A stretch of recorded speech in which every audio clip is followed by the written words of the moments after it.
Hello and welcome back to episode 3 of We Called It with me, Lewis Reeves, and my co-host and chairman of the Philip Schofield fan club, it's Joe Bull.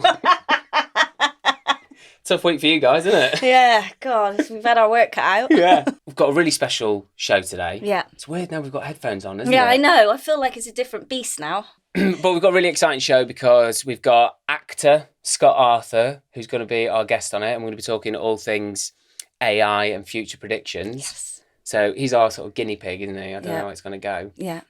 I mean, it's Scott, so... It's Scott, yeah. He's our mate. So if he's shit, we'll just get rid of guests and we won't have him on again.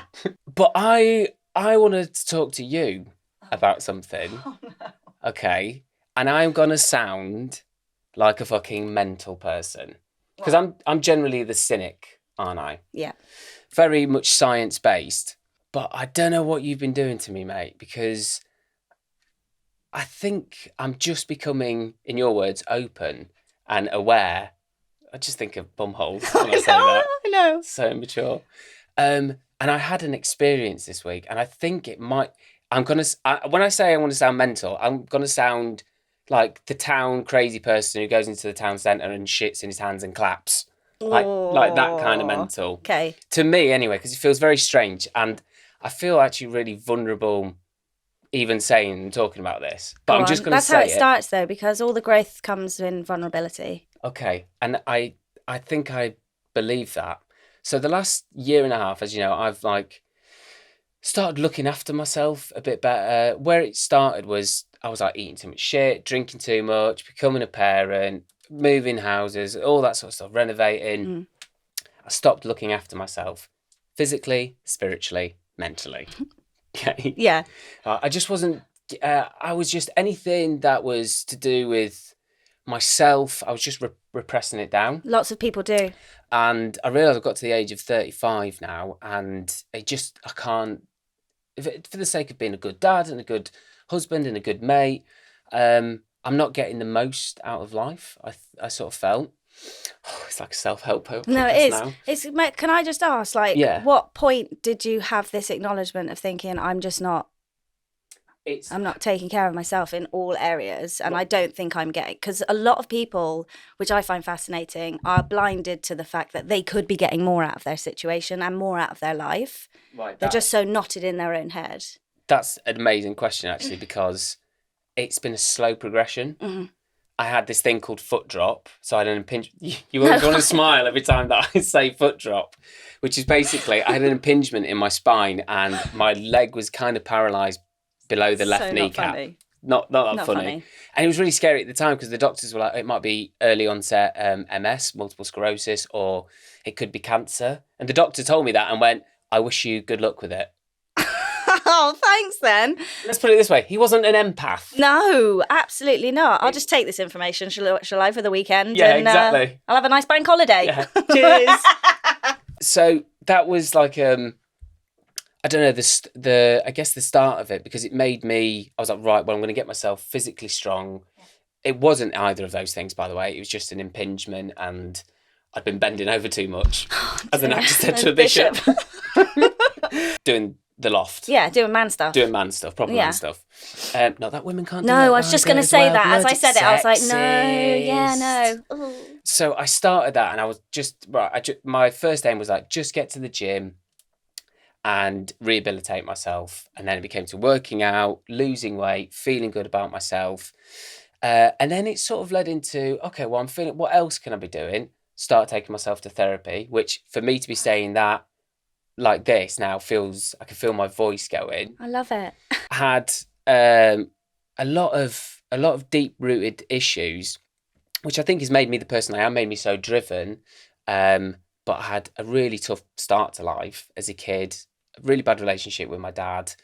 But abusive it was. I can't even say that, but it was. And then he died 5-6 years ago, and I never got to reconcile that. And I saw him on his deathbed. We didn't have a relationship, apart from those first early years, and it really fucked me up. And I just buried it all deep down. So I just started working on myself and doing that and becoming vulnerable and asking all these questions. And through that, I've been going to hot pod yoga, which when I was doing it, it was just only a physical thing. Then we'd come to the meditation section. Stick with me, everyone. And I was always a bit like, oh, here we go. And it was just a good place for me to be quiet. Then Friday comes round, and I've been reading bits of philosophy and different bits of theory. And we had this teacher, and the teacher was actually pissing me off. She was really annoying. The way she was doing the yoga flow was just grinding my gears. It was probably nothing to do with her. It wasn't. Yeah. It was Look at me. It wasn't. It definitely wasn't. And then we get to the meditation section, and this is where I'm going to sound like a crazy person. No. I like in therapy as well. Like when they try and do exercise as well. Like you're on a beach. Okay, what do you see? What is that emotion, or what's it look like? Oh, you're doing that kind of stuff in your That kind of therapy? stuff. Okay. Yeah, I'm trying to change the maps neuropathways in my head. Yeah, you're rewiring your neuropathways. Exactly that. Honestly, when anyone ever says that, a therapist or in yoga, I just close up. Like there's nothing, and then I'm like, oh, yeah, there's a grey squirrel on a beach. Yeah, he's got a suntan. Do you know what I mean? I'll just say anything just to like appease them, really. And okay, this is where it gets crazy. So we come around to the meditation section. This yoga teacher's been pissing me off all the way through. She's too fast, doing me head in. We get to that section, and she starts talking about where yoga came from, about these yogis, these gurus, who wanted to sit and be grounded within these caves, so that they could be more comfortable and feel connected to the earth and all that. And I just came to a place of peace, and I actually had you're laughing at me, aren't you? I had an actual I suppose it was like I don't want to say visualization, but it was something so clear, and it felt like it didn't come from me. It was coming through me. Yeah. I'm sounding mental. No, you're not. And it was a flower, a very bright green, like neon flower. And I went through it, and it almost felt all around me, and I was out essentially in space. Now, that might be my mind creating that. Doesn't matter. But I just felt like so at peace. And I was like, there is something here. And what it really felt like, and I'm not going to try and get emotional, but it felt like a reward for digging a bit deeper, asking those honest questions of myself. And why I'm saying this is because I want to use that as like a mission statement, and to be, oh, don't bloody cry. Why are you crying? No, because it's nice, isn't it? What a beautiful experience. You twat. No, but it's true. Like, imagine if everyone could. And it doesn't feel like a bloke thing. No, well, that's why I want societal, isn't it? Unfortunately. Yeah. And I just want to use this now, like as a mission statement, to go, okay, let's get those type of people on. Let's really use this podcast to explore and basically say thank you for being on this journey with me, and for always plugging away at me and be like, there's something in it for you, Lou. Because I felt like this week it started to just work a little bit. So I'm down. I'm still going to be very I'm still going to be very cynical, and if there's psychics out there that are taking the piss out of people or conning people, we're fucking busting them. Yeah, we're having them. But yeah, I'm just so excited and to go on this journey, and thanks to everyone joining us and reaching out over social media, because it's been amazing. It's just confirming this feeling that I'm having. I'm so pleased for you, and like proud always sounds, this is just a bit patronising, isn't it? But it's not, but we always say it in our house. It's so beautiful that you have reached a place of, that feeling of peace, because that's what it is, and it stops our minds knotting up. Because the thought spirals, the spinning, if we just sit with stillness and we just open up to what that next level of what spirituality is and its purpose, it's unbelievable. And it also makes you just feel so, not small in that kind of way, but just perspective, right, on everything in general. Yeah, definitely. And it makes you look back at your life, at your childhood, at things that might not have been served you in your beginning of adult years. Yeah. But until people have that moment of knowing that childhood was a certain way, or their teenage years or their young adult years, if something happened in that section of time, it's about being present in the now as well, isn't it? And that term gets thrown around so much, but it's like connecting in this very moment and knowing that whatever has gone on has had an impact up here, but I have now the control to choose which direction that goes in. Whether I take that with me now on my journey, and I have troubles in relationships and I have trouble forming friendships because of it, or jobs, I can't keep a job, and things like that have this impact in our life, we do have that choice to make that change and change the course of everything. Make that change. Make that change. This is not a podcast where it's like, we're going to profess to be experts, but what we're going to do is get experts on, and I want to be a vessel of, I'm learning about it all, and I just want to be open, and hopefully the audience can come on that journey with us. Same. So last week I gave you to the end of the series, and you've actually done it in a week. Well, yeah, I mean, I could next week. We could do a bit more research. What a load of bollocks that was. By the way, FYI, I was on mushrooms before I started recording. They're life-changing, but that's a whole nother show. Exactly.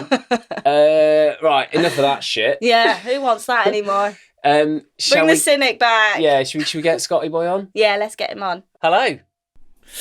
Hello. Welcome to episode 3. Thanks for joining us on what we called it. I thought I was going to be the first main guest. I know, we shot on without you, mate. Yeah.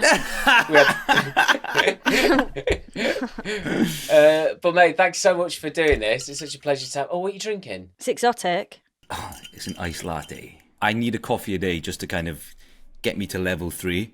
Otherwise, I stay on level 2 for about 8 hours, and nobody likes Scott on level 2. Just to let you know, Scott's a recovering heroin addict. Yeah. He needs those kicks. I can hear your publicist already interrupting the call. Yeah. Scott, can you just tell Lewis to shut the fuck up, please? Is that all right? Oh, am I allowed to swear on the podcast? Yeah, I've got say a what you potty want, mouth. mate. I don't think you're too bad at swearing.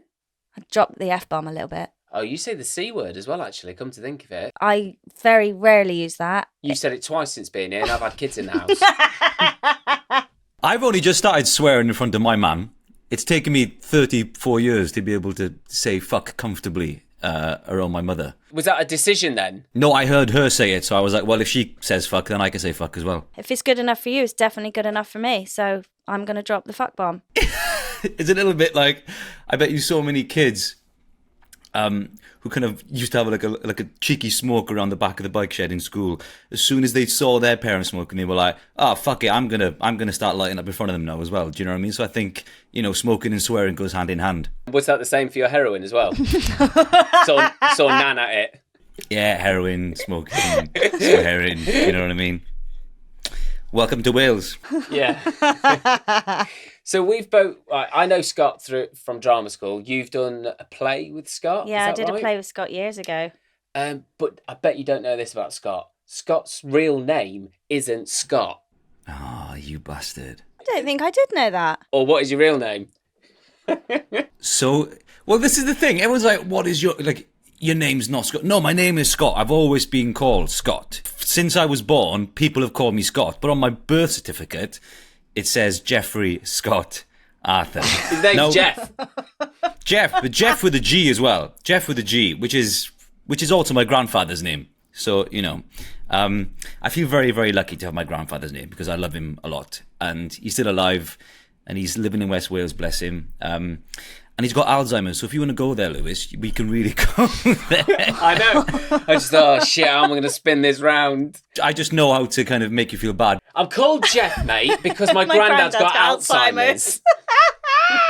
It doesn't compute, doesn't it? Because I don't look at Scott and go, that's a Jeff. No, I go Scotty. It's a Scott. Scotty boy. Scotty too hotty. I've always been known as Scott. There's only 3 people in my life that have ever called me Jeff, right? Like, genuinely just call me Jeff. But the thing is, how did you become Scott?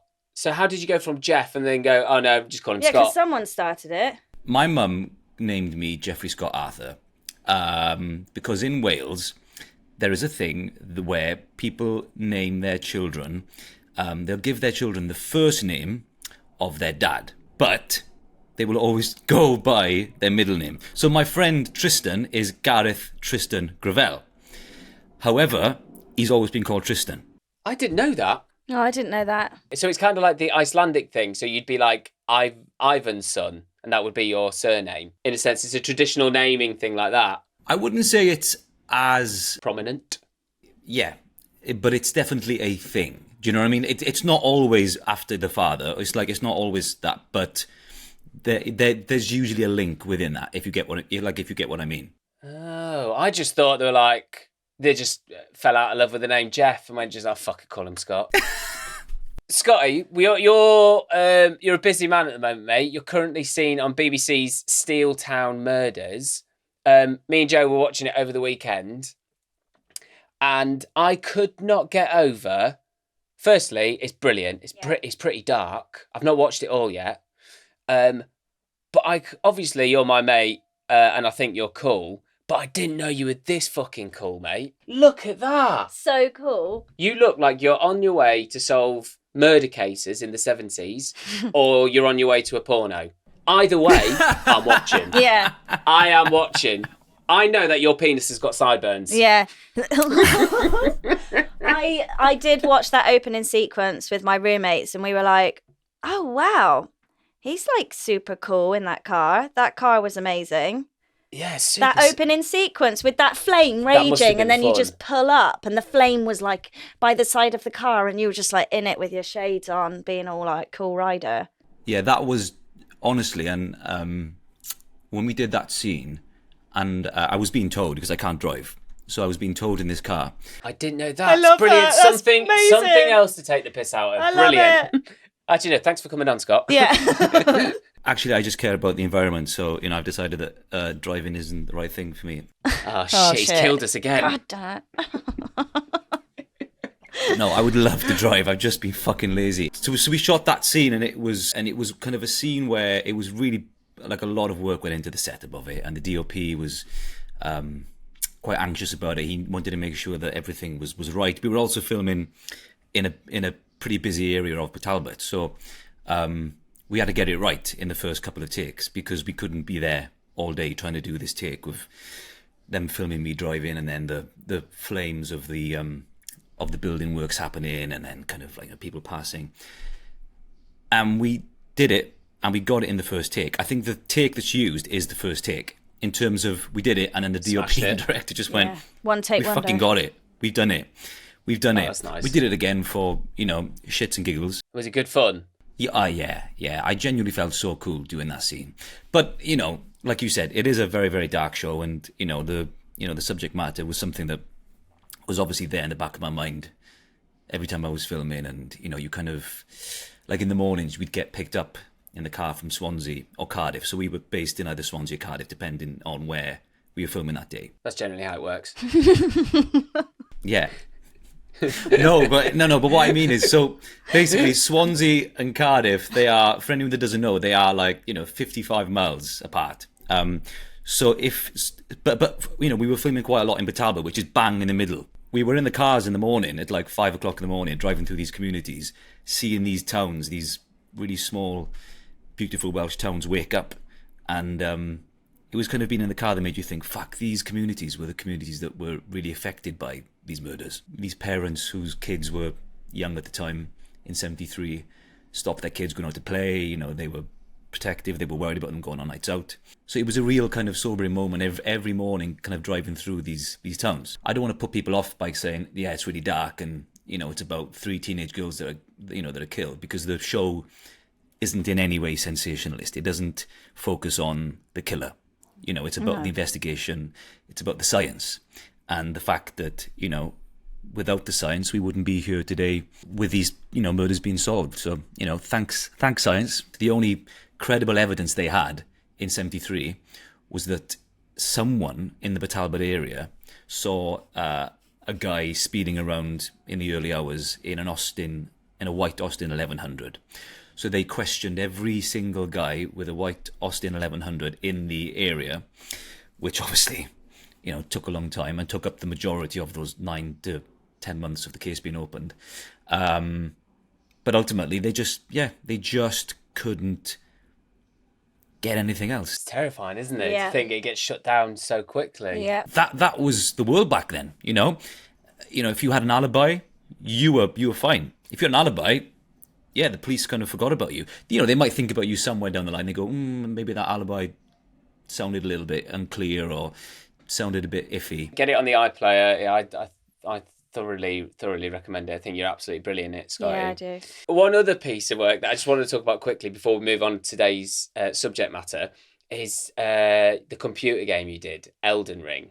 Oh. So, just a very brief synopsis. What is that, and what is your character that you play? Because this is hilarious. So Elden Ring is a game that's... I know where this is going, but it's fine. So Elden Ring... I just want to get to that Where's bit. it going? Yeah. I know. Come on. I'll Where's speed it this bit up, going? right? Elden Ring is one of the most... It's basically the most popular game of the last 12 months. It's won all the awards. And I play this character who's an NPC, which already sounds fucking dirty. An NPC is a non-playable character that people meet on. So, like, if you play Grand Theft Auto or anything like that, it's those characters you meet that give you kind of a quest to do. So I played this character called Blythe. That's it. Who is a half man, half wolf. All right, so you play a wolf in a computer game. Half man, half wolf. Half man, half wolf, right? Don't forget the half man. What is fascinating to me, Scott, is that Blythe, I'm saying that right? Yeah, but say it a bit more, like with a bit more gusto. Blythe. Blythe. Yeah, do you know what I mean? It makes a difference. Has I don't even know how to best describe this. Has its own fetish porn. Yeah. So Scott gets all these incredible messages. So this is the character. So this is Scott as a half man, half wolf. Oh, wow. Very fierce, noble, Rawr. and he helps you on quests, doesn't he? He gives you bits of information to help the character, right? He has a curse that's put on him to protect this character called Rani, who he is in love with, and his queen almost. Is she a half person as well? Half wolf person? No, she's just a blue witch. Just blue a blue witch and a half witch. wolf. They are never gonna. It's gonna be a disaster. Incompatibility. Yeah, it's turning me on now. Do you know what I mean? So want they the have point. taken his character, and some of the things out there is utter filth. So here's Blythe. Why is this like a... Oh, wow. Right, so Okay. I tell you what, they've been extremely generous. And you've seen me in the football showers. Do you know what I mean? So they've been extremely generous there, Lewis. Oh, my God. It's very graphic. I don't think we can show any of this. Not Not that. on YouTube. Look at that. There's no room there. Scott. Isn't it absolute? Here we go. This is Scotty's character. Cracking on. Oh, and you've got the blue witch behind you. Oh, the blue witch is having a look. I don't even know. And you're doing it in front of the mirror, Look, I she's think. sad, look, because she's not involved in it. But also there's videos. I've been sent videos as well. There's also videos. If something's been made, there will be porn of it. Let's take the Disney fucking hell. Let's take the Disney show Cars, right? Do you know that? You know the Cars? I know the Cars. Disney... Don't tell me there's porn out of that. There will be porn. There will be out there. There will be porn on that. There is porn of everything. I don't know how I feel about this. I know it's quite disturbing. You're filleting a man in this picture. Now, on occasion, I have been lucky enough to be filleted. Only on occasion. On though. occasion, yeah, on your birthday. I would never, no matter how gorgeous or lovely sounding the wolf is, I would never let a wolf suck me off. No way. In a They've million got years, they got 3,000 tons teeth. of pressure. I was thinking the sharp. Yeah, they've got jaggedy. that as well. Teeth, Yeah, jaw pressure, all of it. You get overexcited. Yeah. You're circumcised. If I said to you 500 grand for a half man, half wolf to suck you off, you got your trousers down. You got your trousers down within 10 seconds, right? He'd take a tenner at this point. To be honest, yeah. And if I could feature it on my OnlyFans, we're on. So the show is about predicting the future. People who've predicted it in the past have got it spot on. Those that haven't got it wrong at times. And it's also about psychics, mediums, spirituality. We're sort of exploring it all. And I just sort of wanted to see where you sit on that type of thing. I know it's probably quite a personal question, so you don't have to answer it. But where do you sit on, I suppose, your spirituality? How do you see the world? But you don't have to answer it, You but don't please have to can you answer but it? please, because we do need it for a podcast. Do you know what? There's something there. I don't know what it is exactly, because we currently live in a utopia, I believe, right? I believe this world that we live in right now is a utopia. Even though we strive for something else and we think, oh God, we think of heaven another place that's not Earth that could be utopia. I genuinely believe that the world we live in now is a utopia. So kind of we are almost in heaven now, as kind of so to speak. I don't have a god. I don't believe in any gods, But do I believe that there is something else? Yeah, but I don't know what. I don't know what it is. I just feel as if everything is too special for it to just be atoms. Yes. I think there's something else out there. But we might never know. If I find it one day, fucking great. If I don't, I don't. I'm having a good time as it is, so. Well, mate, I think people search their whole lives to have that sort of peace, I guess. Yep. So, yeah, I think that's... And do you know what? For a bloke who's half wolf, half man, that's very beautifully put. Very articulate with all those teeth. And I was going to say, and a cock in your mouth, but definitely has it. Yeah, if you do want to have a Google, just put Blythe Wolfcock in, and I tell you what, you'll have a lovely afternoon. Maybe not around your nan or something like that, though. And please send your reactions to Lewis. Scott, we've been opening up the show at this moment in time with... we've had a bit of celebrity endorsement. We've had David Morrissey from Walking Dead, Britannia. He opened up the first. I've met David. He's a lovely chap. Oh, we'll give him your number. Have a little chat. Second one, you know him as well, Thomas Turgoose. Oh, yeah. Yeah, we had a good night out, didn't we, with Tomo? Yeah, let's not talk about that. Speaking of nights out, actually, quickly get him on camera. The last time you were here, it was Eurovision. And you and our good friend Jack Brown nicked a life-size cutout of Graham Norton. Here he is. Oh, hello there. There he is, yeah. Chuck him back out now. See you later, Graham. Are you going to put him there next to you? Yeah, I'll have him next to me. I've always wanted to be on Graham Norton. The amazing thing about that was when Scott and Jack nicked him, they were chased out by 2 6'4" drag queens, and it was like something from a Benny Hill skit. Yeah, but this woman was. It was like 1945. She was going, "Oh, you cheeky bastard! Yeah, you cheeky bastard!" I was like, "Where are we?" Yeah. So now he lives in my pub, and for the event organisers, Camp Margate, we have your Graham Norton. So I don't know, subscribe and. You can have him back. We could hold him ransom. Hold him ransom. We do need a sponsor. Camp, if you want to be our sponsor. Yeah. And this isn't blackmail. No, not by any stretch. But anyway, so we open the show with celebrity endorsement. And as this third and final section, we're going to be talking about a guy called Mo Gawdat and his predictions on artificial intelligence. I thought, all right, we need someone big for episode. We're getting Scott Arthur in. We're doing AI. We need a big celebrity endorsement. And I don't think they come bigger than this. Are you ready, Scott? Oh, God. Here we go. Hey, Lewis and Joe. This is Snoop Dogg here. I just want to say I'm loving your new podcast. We call it. I predict your future banging show is going to be a hit. Not only for your good looks and humor, but also your killer content and insights. Keep doing you, baby. Peace out. Thug life forever. Snoop D-O-double-G in the his A. Is that for real? No, it's artificial intelligence. Is it really? Is it really? Oh no! I thought it was real. Oh my God. How good is that though? Could you hear that, Scott? Oh my God. Yeah, it sounded a bit artificial to me, but it was amazing. Do you know what I mean? It sounds slightly artificial, but that's incredible, right? It's scary, isn't it? That is really scary. It's so scary. I love that you picked Snoop Dogg out of everybody that you could have picked as well. And I'm going, oh, is that Snoop Dogg for AI? It's perfect. I've loved him forever.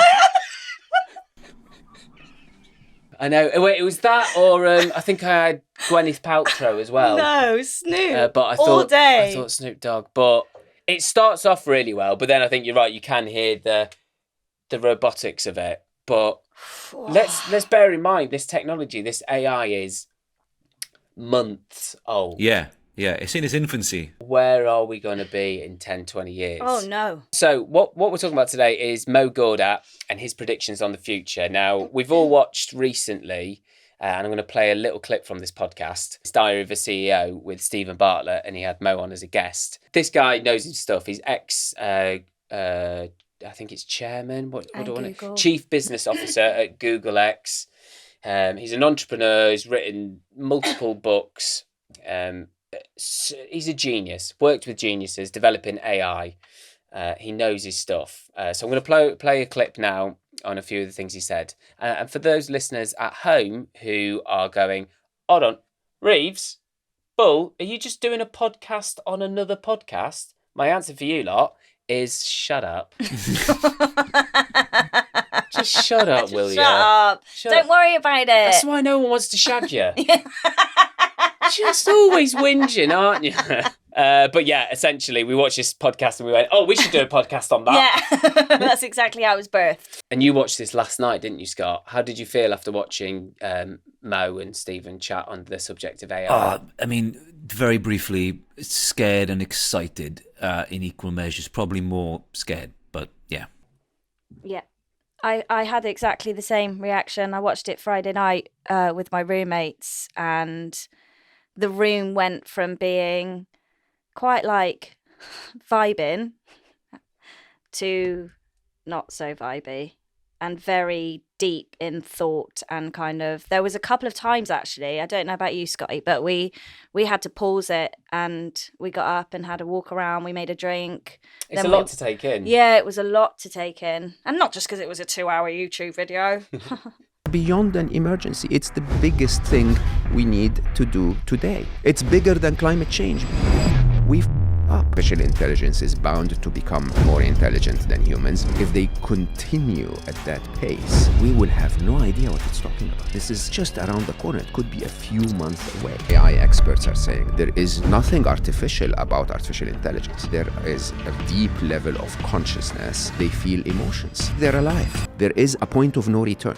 We can regulate AI until the moment it's smarter than us. How do we solve that? I suppose, guys, and if anyone hasn't watched the episode, I thoroughly, it's Please incredibly watch interesting. it. Also, just for purely to get Mo's philosophical background and Yeah, some of his his ethos literature. for life is just amazing, really Yeah. inspiring. And it does have a positive twist on it, but the episode is geared up to go, look, we need to address this now. And I think it does that very well.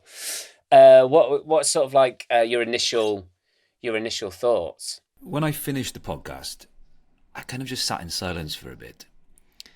And I don't think I've been as moved, or I think frightened's the wrong word for now. I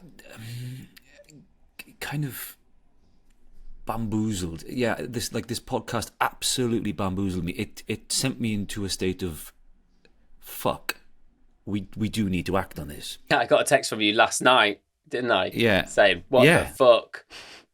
I think I sent that to you as well, didn't Yeah. I? I've given you both panic attacks. I've brought you basically into my world of shit. I feel terrible. I'll send this to Joe and Scott, see if they can feel shit as well. The scariest part for me is that, like with everything else in the world, it's going to end up in the wrong hands. So Yes, that's what yes, I'm scared yes. about. That's where my fear comes from. It doesn't come from the what these robots, what these AI machines can do. It's whose hands are these robots going to end up in?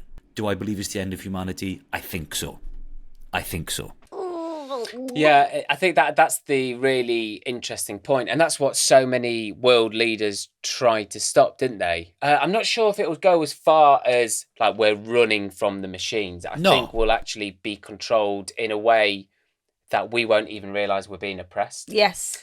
Well, it's happening now. In March, our leading people, Elon Musk, Stephen Wozniak, I thought you were going to say Stephen, what's his name then? Sorry.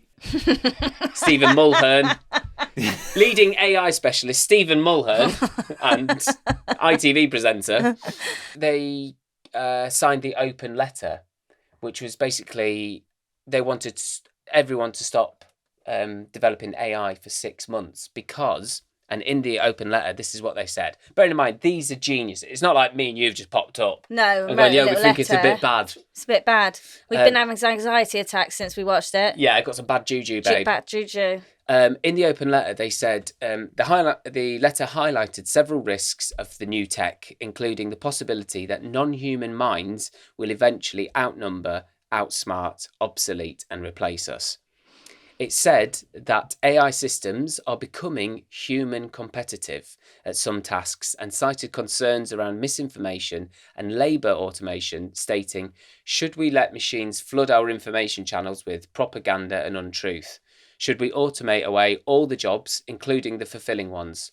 Gaudat further argued that he believes that the rapid development of AI will result in mass job losses and that governments need to step in and start to regulate the technology now.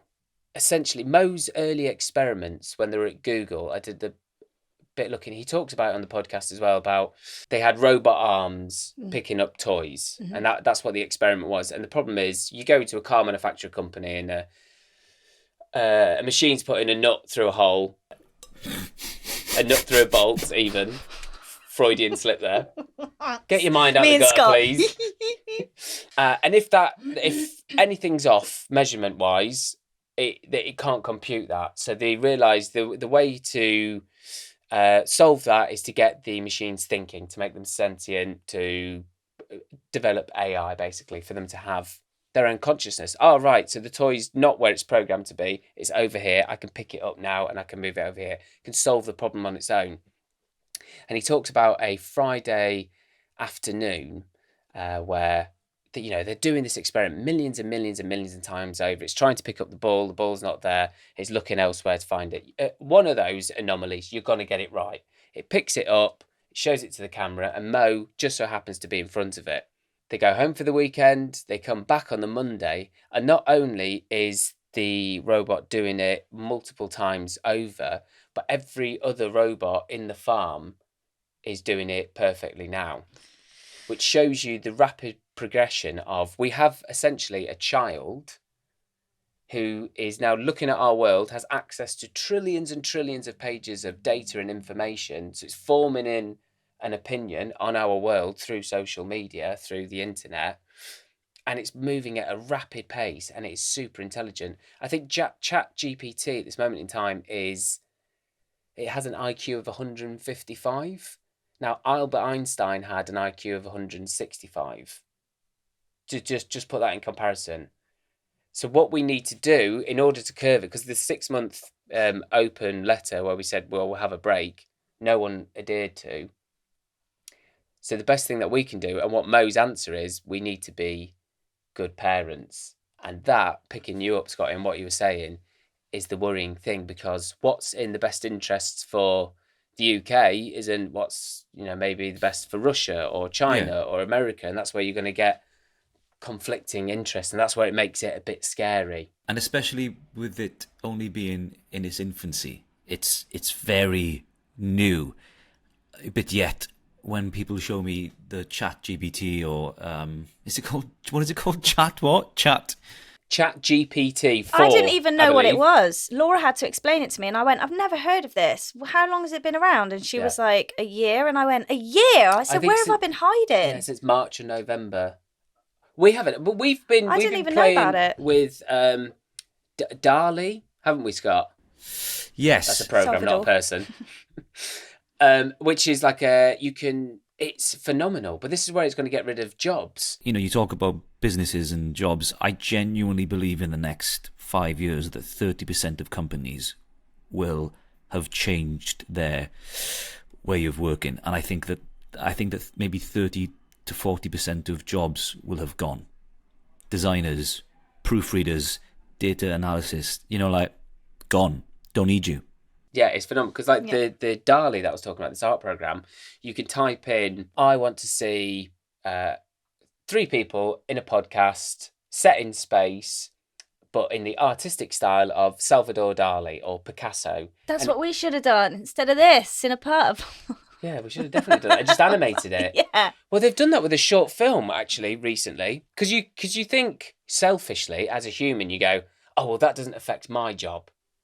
Yeah. Do you know what I mean? But no, it is coming for your job as well. Scott, I'm going to go into Instagram right now. Every single job. I'm going to send you agreed.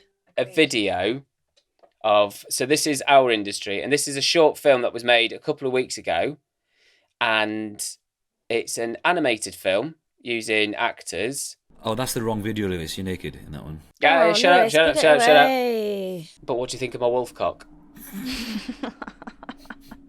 It's not working. I'll just have to explain it. Basically, in this short film, what would generally take maybe a year, took them a week to shoot the short film, and they used no mocap suits, no green screen, no blue screens or anything like that. They generate the person, which is like this alien, on the computer. They design it, so that's the human element.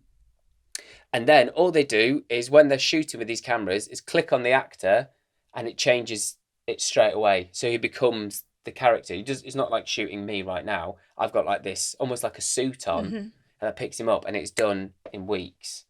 Now, what would have taken, a year or two of being passed from this person who, specialises in this department of like graphic design or CGI or visual effects, is done instantly. Oh my God. And ChatGPT is incredible because, say, for us, we could look at it and be like, right, can you find us 100 people that have predicted the future and got it spot on in the past? And you will get 100 different hits from all over the world, different bits of articles.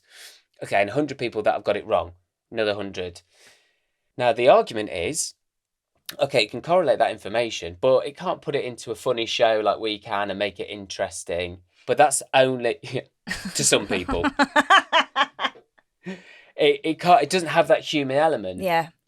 But give it time, and it's gonna be able to have that. There was the other one as well. There was the Alexi McAllister who signed for Liverpool the other day, a football player. Yeah. And the Liverpool fans typed into ChatGPT, "Can you make us a new football chant in the style of this 90s pop tune?" And it came up with an absolute banger, and it's gone viral, and the fans are already all singing it. Classic Liverpool fans There we just go. not creating anything themselves, you know what I mean? Having to steal things from... No, God, no, see, that is not... I am not... The stealing is not like... It's just... Oh, my... I'm off.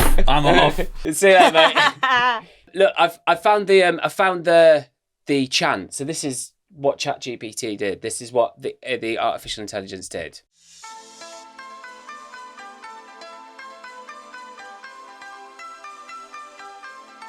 You can said I've seen ya winning with Argentina. I need a center mid too, and so he's center mid too. And now we've got Alexis. Alexis is majestic. McAllister, he's magic. He's red and it's fantastic. La la la la la la la la la la la la la la la la la la la. That's the weirdest Scouse accent I've ever heard. Yeah, exactly. I think they're just north of the Wirral. So there's obviously, it's not all doom and gloom, but you're right, it's the intention and it's the human intention behind it, isn't it? Yeah. That's the worrying thing.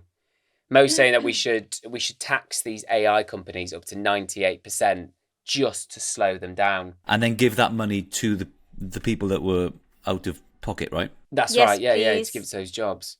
No, not you. Not me. You've done nothing in No, these I've done jobs. nothing. Yes, please. Yes, please. I'll take a check. His basic solution is, and that's what his latest book is, to spread happiness.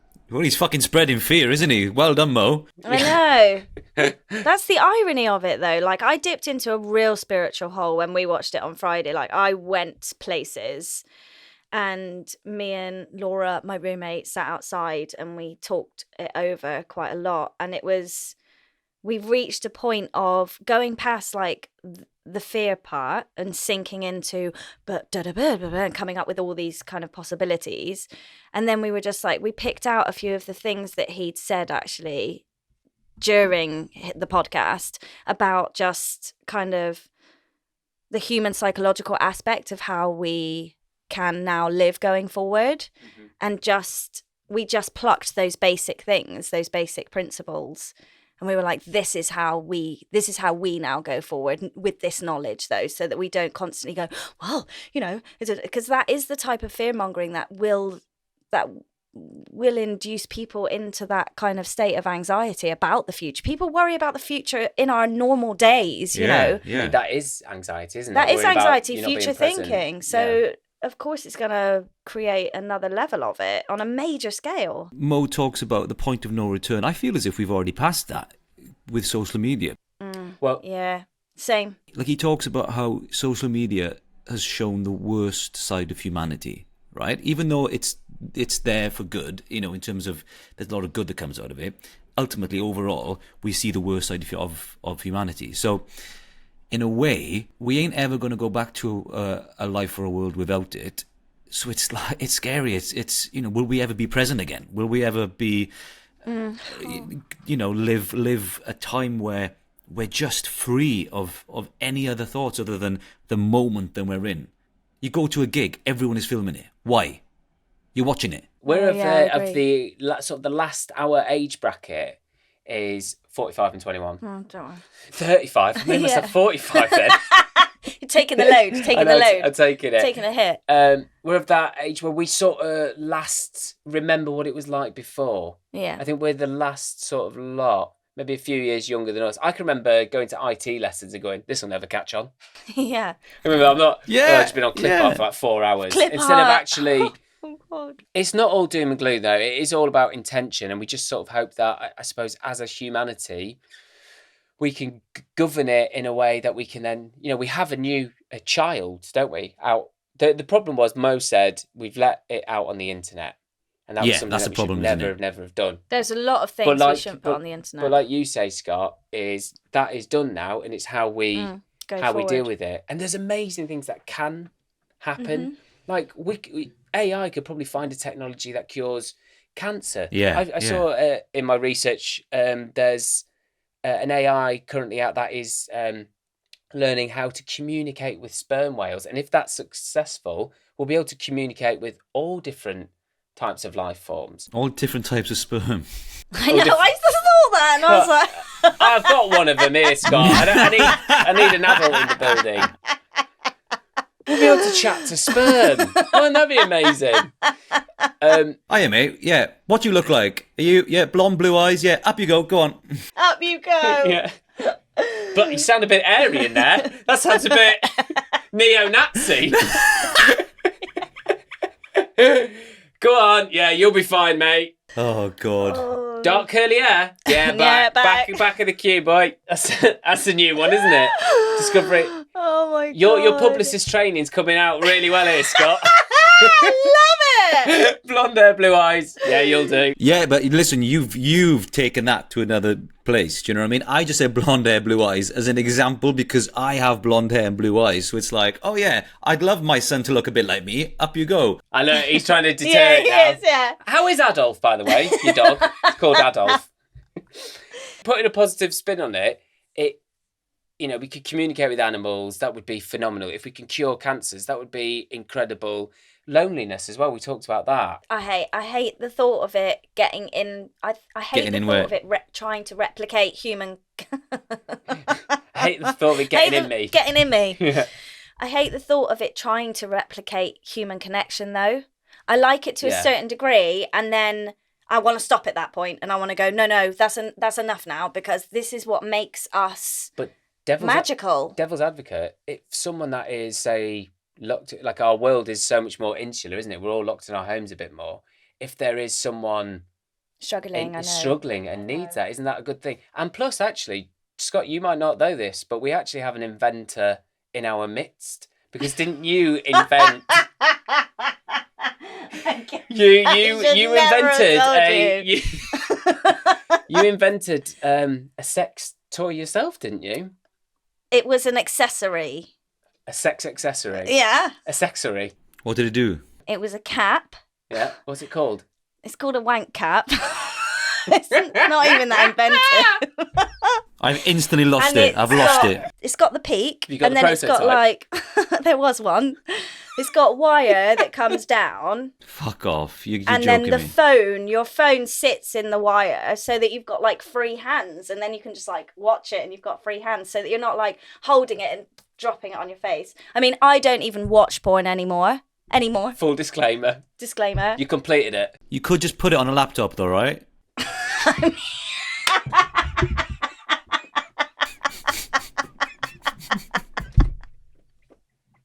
Oh yeah. You could do that You could as an do that. option. But what makes that wank so intense is if you're if you've got you're in a dark room light full beam and people having sex and you're like that. That is so intense.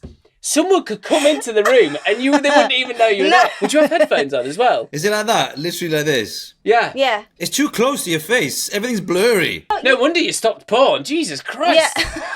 I'll say no one needs a cock that close. Literally. My mum always said too much of that make you go blind. Yeah, no wonder. I like that we've talked about this because it's one of those things that does need to be addressed. It needs attention, doesn't it? Again. Are we the right people to solve it, discuss it? What, you? Definitely not. No, but we are the right exactly. people to get it out to people on a chatty level, because not everyone taps into Stephen Bartlett podcasts and stuff, and not everyone... The biggest podcast probably in the world. No one's watching him. No one's watching I tell you what, guys, Stephen, we'll I'm going to watch this one where we can chat about this. We'll drop you a link, mate. We'll give you a shout out, boy. So we will wait and see, but I do think there's going to be big movements very, very soon. What do you think will be the immediate things that happen in maybe the next 5 years that we'll see, or do you reckon it'll be like underneath the surface? It's going to bubble underneath the surface, and then the first things are, I think, what you said earlier, I think the jobs are going to be the first things that are going to have massive, massive impacts, but it's going to be on such a major scale that we cannot avoid the impact that it has. I think it's going to bubble, and then jobs will start plucking. Yeah, we're just not going to need as many people. It's all going to be the same. Like, for example, if you are working Photoshop, I saw another AI development where there was a girl overlooking a balcony, and it was just in sort of a landscape. Portrait mode. Standing It's up. in portrait mode, and they wanted a landscape photo. And she's standing on a balcony, so the engineer, the Photoshop person, just typed in overlooking Italian village, and then fit to scale, and it was done in 0.1 seconds. Now it was near perfect, but you could just tell slightly at the edges it was slightly bent, and it needed just touching back in. So instead of having a workforce that is going to, go out, take the photo, do all that sort of stuff, it's just going to be a mixed match of images and then one or two people touching up. Which is one or two people touching up was what my solicitor said I got released for my last job for. At least you weren't touching down. I have to touch up, I'm short.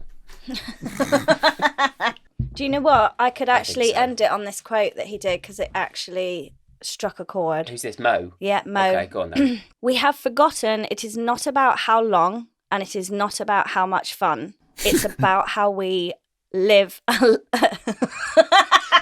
I thought we were going into... I was almost in prayer position. And then Scott's gone... What a load It's of because I shit. said how long and how fun, wasn't it? Ruined it. Basically, it's Go on. about... It's not about those things. It's about how aligned we are and how aligned we are living our lives. And I loved that. I thought it was beautiful. Yeah. Get into your garden and stick your hands in the soil. Plant things, grow things. Yes, it helps. get grounded. It helps. Yes. Leave your phone at home. Like the best night out I've recently had was when my phone had died. I had 3 hours of bliss. Yes. And that goes, it's funny, isn't it? Yeah. There's good, there's bad. We will see. Yeah. Scott, mate, thank you so much for being our first guest, Yeah. being our guinea pig. Ah, thank you. Thank you for having me. Loved it. Mate, thank you so much for coming on. Steeltown Murders on the BBC iPlayer right now. Scott is, and I'm not just saying this because normally when you watch your mates and things, I always get a bit distracted. Yeah, But you sort of disappeared, mate. And that's probably the biggest compliment that I can give you. Yeah, you're amazing. You're brilliant in it. Watch it, get it on the iPlayer. It's there now. Ladies and gentlemen, half wolf, half man, it's Scott Arthur. Woo! Bye, Scott. Episode 3 in the can. Well done. Yes. Thanks so much, Scotty. That was good fun, wasn't it? Yeah, he's ace. Thanks so much for watching. Like, subscribe, follow us on all socials. We're across all platforms, and get us wherever you get your podcast. This is We Called It, and thanks very much. Love you, mate. Love you, mate. Bye. Bye. Bye. Bye. COVID-19, caught it. Leicester winning the league, caught it. Nana losing the team.